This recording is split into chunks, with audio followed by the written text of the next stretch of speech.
Hello everyone, this is Stephen Balch, your instructor for Introduction to Macroeconomics at Ozarka College. Today what I'm going to do is give you a demonstration of how to calculate the value added and market value.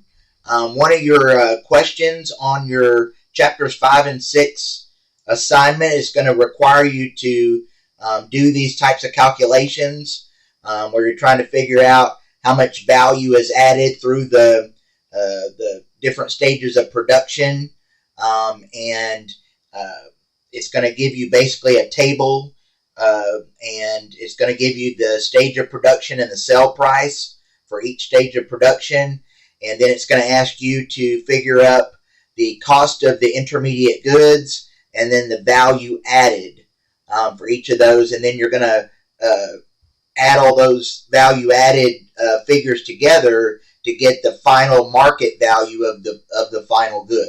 All right. So what I've done here is I'm showing you an example. This is not the numbers that you're going to see on the question on the assignment, but this is basically just a demonstration of how to make those calculations that you're going to need to do for that question on the assignment.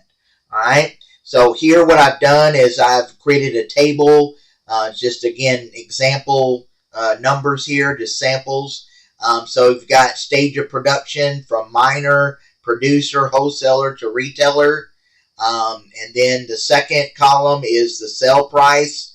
And on the question on the assignment, it's going to give you those first two columns there, stage of production and sell price, and then what you have to do is figure up the third and fourth columns, which are going to be cost of intermediate goods and value added.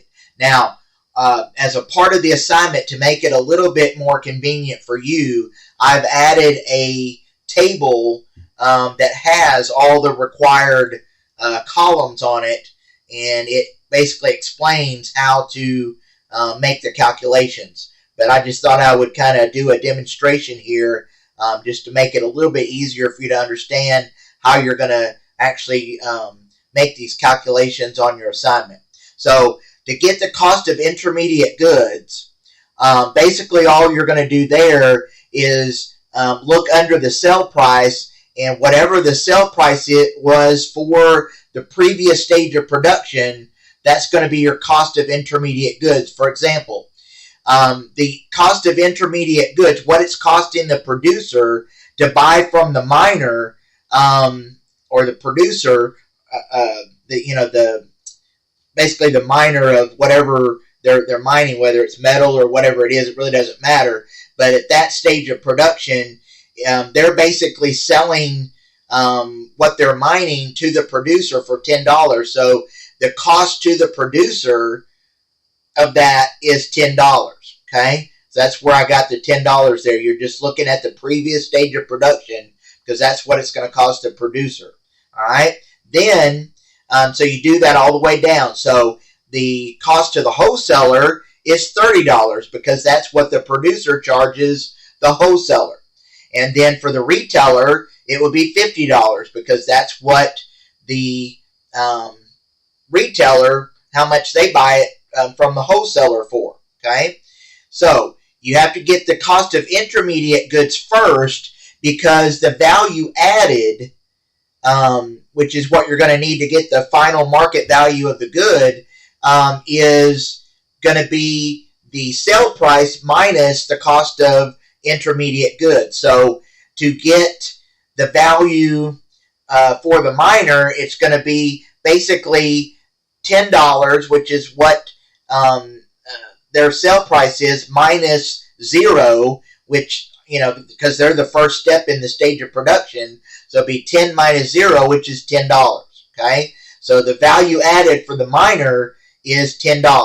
Then to get the value added for the producer, it's the $30 sale price that the producer is charging minus what it costs them to buy the raw materials for that, which was $10. So their value added, the amount that they add to the final cost of the product, is $20. and then basically do that all the way down. So the wholesaler will be $50 sale price minus the $30 that it costs them from the producer. So that would be $20.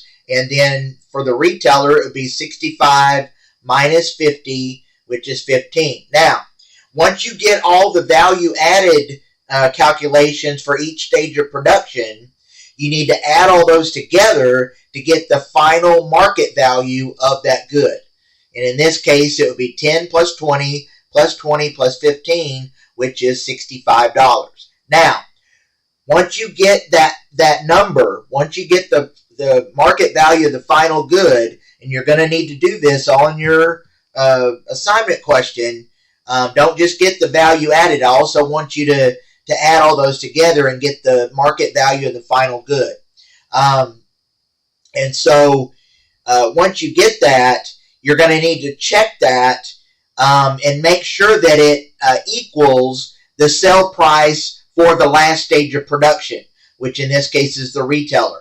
So whatever the sale price is for the retailer here, that last stage of production, it should be the same as the sum of all your values added.